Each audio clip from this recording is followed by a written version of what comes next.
ఓం శ్రీ సాయి నాథాయ నమః. శ్రీ సాయిబాబా జీవిత చరిత్రము 20వ అధ్యాయము. కాక నౌకరిపిల్ల ద్వారా దాసుగను సమస్య పరిష్కరించుట. ఈ అధ్యాయములో దాసుగను సమస్య కాకా సాహెబు పనిపిల్ల ఎట్లు పరిష్కరించెనో హెమడ్ పంతు చెప్పెను.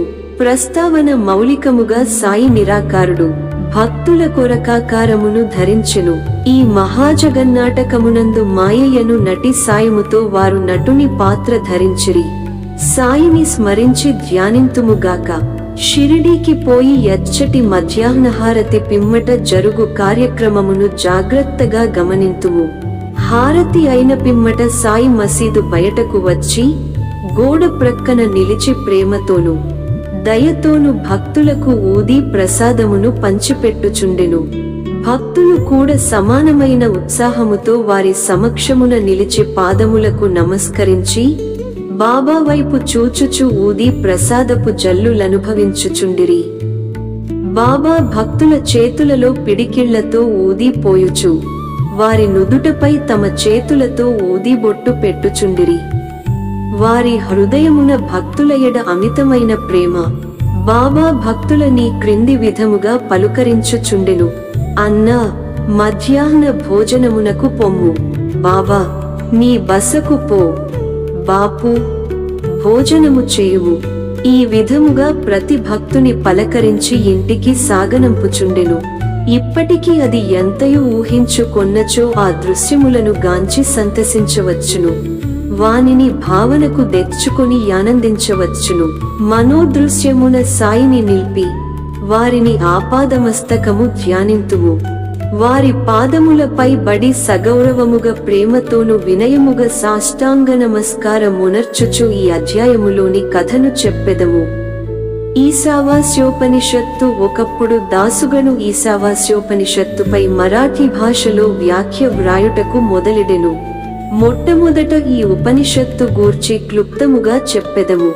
వేద సంహితలోని మంత్రములు గలుగుటచే దానిని మంత్రోపనిషత్తు అని ఎందురు.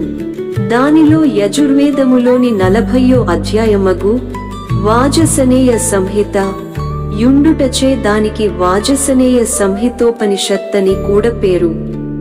వైదిక సంహితలుండుటచే దీని నితర ఉపనిషత్తులన్నిటిలో పెద్దదియగు బృహదారణ్యకోపనిషత్తు ఈశావాస్యోపనిషత్తు పై వ్యాఖ్యయని పండితుడగు సాత్వలేకర్ గారు భావించుచున్నారు. ప్రొఫెసరు రానడెగా రిట్లనుచున్నారు. ఈశావాస్యోపనిషత్తు మిక్కిలి చిన్నదైనప్పటికీ దానిలో అంతర్దృష్టిని కలిగించు అనేకాంశములున్నవి. 18 శ్లోకములలో ఆత్మగూర్చి విలువైన యపురూపమగు వర్ణన, అనేకాకర్షణలకు దుఃఖములకు తట్టుకొను స్థైర్యముగల ఆదర్శ యోగీశ్వరుని వర్ణన ఇందున్నవి. తరువాతి కాలమున సూత్రీకరింపబడిన కర్మయోగ సిద్ధాంతముల ప్రతిబింబిమే యుపనిషత్తు. తుదకు జ్ఞానమునకు కర్మలకు సమన్వయముగనున్న సంగతులు చెప్పబడినవి. ఈ యుపనిషత్తులోని సారాంశమేమన జ్ఞాన మార్గమును కర్మయోగమును సమన్వయము చేసి చెప్పుట. ఇంకొక చోట వారిట్లనిరి. ఈశావాస్యోపనిషత్తులోని కవిత్వము నీతి, నిగూఢతత్వము, వేదాంతముల మిశ్రమము. పైవర్ణము బట్టి ఈ ఉపనిషత్తు మరాఠీ భాషలోనికి అనువాదము చేయుట ఎంత కష్టమో గమనించవచ్చును. దాసుగను దీనిని మరాఠీ ఓవి ఛందములో వ్రాసెను. దానిలోని సారాంశమును గ్రహించలేకుండుటచే వ్రాసిన దానితో నతడు తృప్తి చెందలేదు. కొందరు పండితులనడిగెను, వారితో చర్చించెను. కాని వారు సరియైన సమాధానమియ్యకుండిరి. కావున దాసుగను కొంతవరకు వికలమనస్కుడయ్యెను. సద్గురువే బోధించుటకు యోగ్యత, సమర్థత గలవారు ఈ ఉపనిషత్తు వేదముల యొక్క సారాంశము. ఇది ఆత్మసాక్షాత్కారమునకు సంబంధించిన శాస్త్రము. ఇది జనన మరణములనే బంధములను తెగగొట్టు ఆయుధము లేదా కత్తి. ఇది మనకు మోక్షమును ప్రసాదించును. కనుక నెవరైతే ఆత్మసాక్షాత్కారము పొందియున్నారో ఎట్టివారే ఈ ఉపనిషత్తులోని అసలు సంగతులు చెప్పగలరని అతడు భావించెను.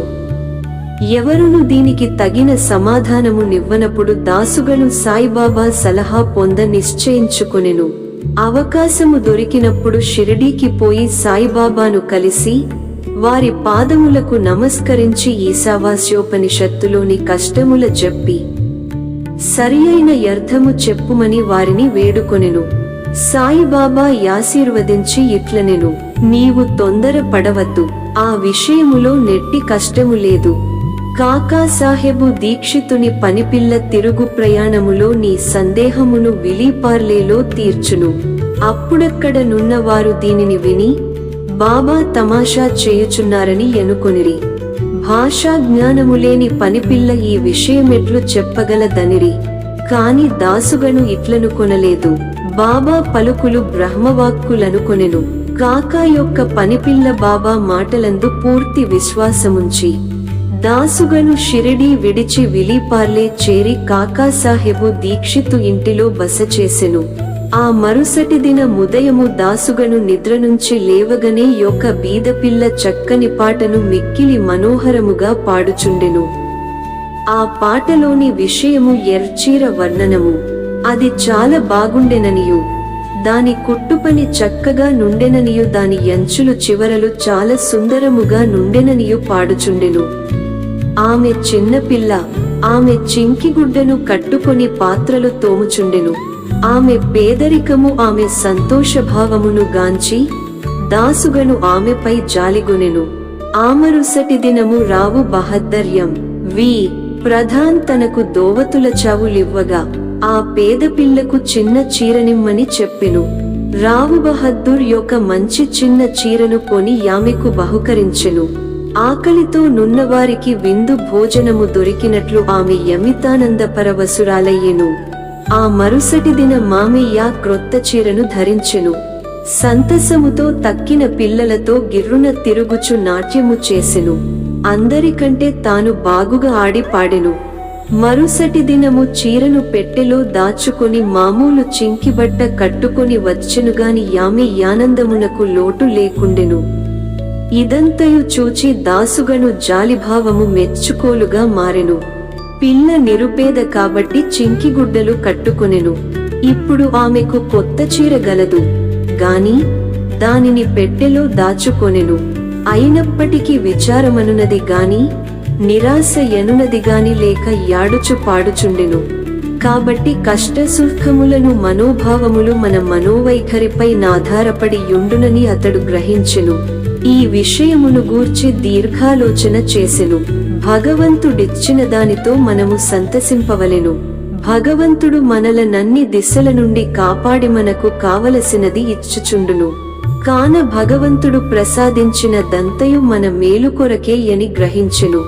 ఈ ప్రత్యేక విషయములో ఆ పిల్ల యొక్క పేదరికము, ఆమె చినిగిన చీర, క్రొత్త చీర, దానినిచ్చిన దాత, దానిని పుచ్చుకొనిన గ్రహీత, దానభావము, ఇవి ఎన్నయు భగవంతుని అంశములే.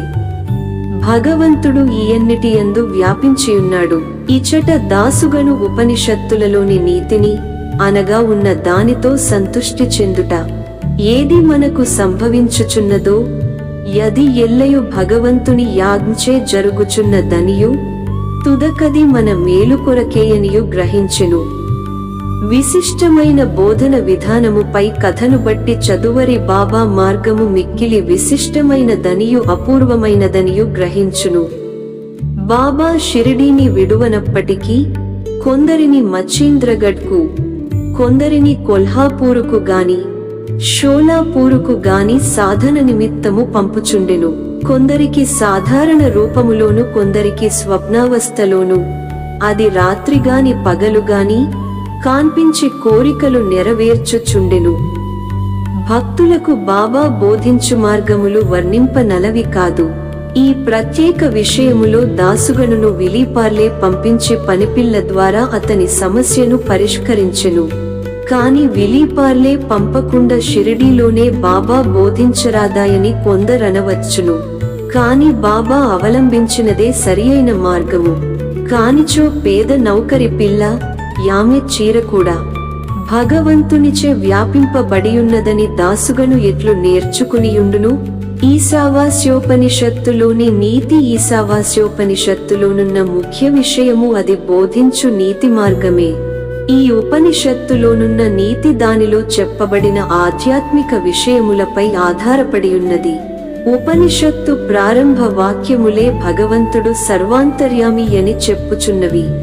దీనిని బట్టి మనము గ్రహించవలసిన దేమన మానవుడు భగవంతుడిచ్చిన దానితో సంతుష్టి చెందవలెను. ఏలయన భగవంతుడన్ని వస్తువులయందు గలడు, కావున భగవంతుడేది ఇచ్చెనో అది ఎల్ల తన మేలు కొరకే అని గ్రహించవలెను. దీనిని బట్టి ఇతరుల సొత్తుకై యాసించరాదనియు ఉన్నదానితో సంతుష్టి చెందవలెననియు, భగవంతుడు మన మేలు కొరకే దాని నిశ్చయున్నాడనియు, కావున నది మనకు మేలు కలుగజేయుననియు గ్రహించవలెను. దీనిలోని ఇంకొక నీతి ఏమన మనుష్యుడెల్లప్పుడేదో తనకు విధింపబడిన కర్మను చేయుచుని యుండవలెను. శాస్త్రములో చెప్పిన కర్మలను నెరవేర్చవలెను. భగవంతుని యాజ్ఞానుసారము నెరవేర్చుట మేలు. ఈ ఉపనిషత్తు ప్రకారము కర్మ చేయకుండా నుండుట యాత్మనాశనమునకు కారణము. మానవుడు శాస్త్రములో విధింపబడిన కర్మలు నెరవేర్చుట వలన వైష్కర్మ్యాదర్శనము పొందును. ఏ మానవుడు సమస్త జీవరాశిని ఆత్మలో చూచునో, ఆత్మ ఎన్నిటియం దుండునట్లు చూచునో, వేయేల సమస్త జీవరాశియు సకల వస్తువులు ఆత్మగా భావించును. యట్టివాడెందుకు మోహమును పొందును, వాడెందులకు విచారించును. అన్ని వస్తువులలో నాత్మను చూడకపోవుటచే మనకు మోహము, అసహ్యము, విచారము కలుగుచున్నవి. ఎవడైతే సకల వస్తుకోటిని ఒక్కటిగా భావించునో, ఎవనికైతే సమస్తమాత్మయగునో, వానికి మానవులు పడు సామాన్య బాధలతో సంబంధము లేదు. అనగా నతడు కష్టములకు మార్పు చెందడు. ఓం నమో శ్రీ సాయినాథాయ నమః. శాంతి శాంతి శాంతి. 20వ అధ్యాయము సంపూర్ణము. సద్గురు శ్రీ సాయినాథార్పణమస్తు. శుభం భవతు.